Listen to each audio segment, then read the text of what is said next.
Hi, welcome to the channel. My name is Angie and I'll be your host on this episode of Mean Streets Canada, a video series where we focus on the meaner side of Canada, the criminals and crimes that make you question if Canadians are truly as polite as people believe. In this story, a financial advisor who tried to save his career decides to take a risk, ending the life of his 23-year-old disabled client, with the intent to cover up his mismanagement of her funds. This is the case of Brian Malley and the murder of Victoria Shachtay. Our story takes place in Innisfail, Alberta in 2011, a small community with friendly people, well, most of the time. There lived Victoria Shachtay, a 23-year-old quadriplegic single mother. Victoria had been paralyzed in 2004 after a car crash when she was 16 years old. She was pregnant at the time and had received an insurance settlement of $575,000 in 2007. The settlement was designed to ensure all of her needs were met. Due to the amount of money, it was recommended that she work with a financial advisor to assist her in paying bills, investing money, covering the taxes, and of course budgeting. You know, the day-to-day. This is where Brian Malley enters the picture. As a financial advisor himself, he was more than capable to assist Victoria, and certainly willing. Brian Malley, 57, had been entrusted with more than $500,000, responsible for investing the money, along with another $200,000 he advised Shachtay to take out as a loan. By April 2011, the money was nearly gone. Malley, who was to invest the money and ensure it would last through Victoria's life, had mismanaged and spent Victoria's money, like it was his own. Unfortunately, it would only be a matter of time before the fact that he had no money left would be uncovered.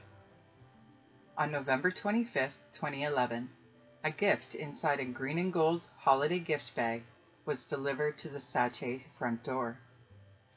When Victoria's caregiver arrived, she brought in the gift and set it on the table. The caregiver, mere inches away, fortunately, had just turned her back as Victoria unwrapped the package. Victoria opened the gift and the blast was heard in her townhouse complex.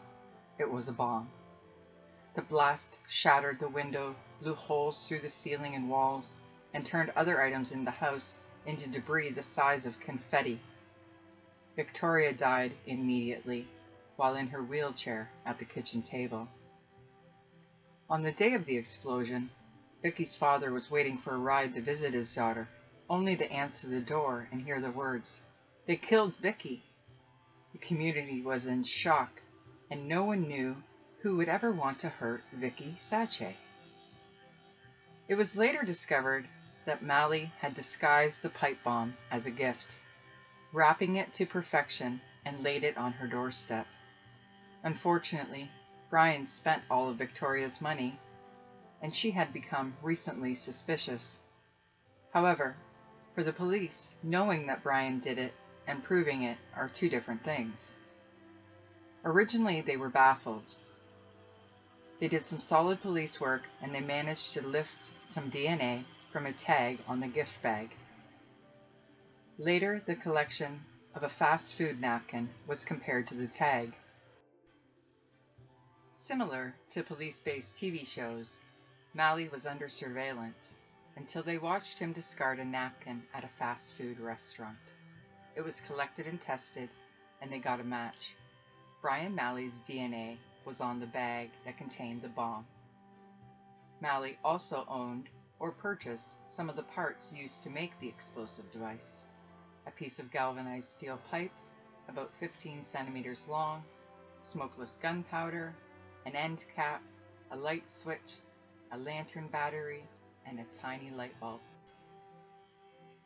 Malley's defense did their best to suggest that these were items he used as a hunter, and therefore would have these things commonly laying around his house. I'm not sure what you hunt with pipe bombs. My guess is probably people. Once in court, Malley pled not guilty of first-degree murder, also causing an explosion, and sending a person an explosive device, due to the fact that he had spent all of her money. The defense argued that there was clearly someone else who wanted to do harm to Shachtay, and that person was responsible. They argued that the evidence was circumstantial, and no one saw Malley make or deliver the bomb. The jury, however, did not buy it.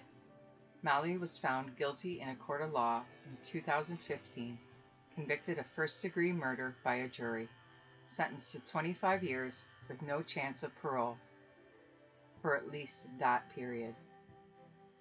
Her caregiver had broken down at the trial, recounting the relationship with her longtime client, discussing the events of the day, and expressing her awareness of almost losing her life as well. Malley showed no emotion as the foreman repeated guilty 3 times, 1 conviction for murder and the further convictions on causing an explosion and delivering an explosive device.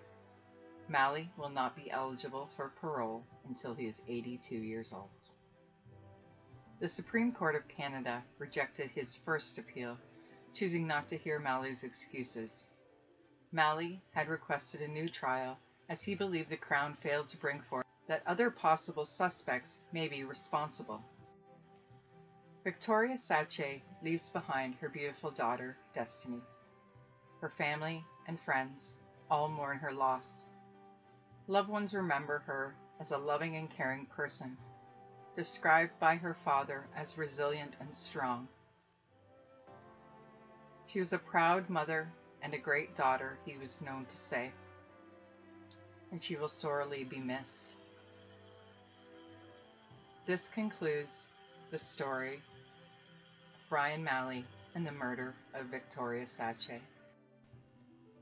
I thank you for taking this journey with me today and appreciate you watching. If you'd like to see more videos like this, be sure to share, like, and subscribe, and leave me comments on any other Canadian crimes you'd like to see covered. Thank you. Have a great day.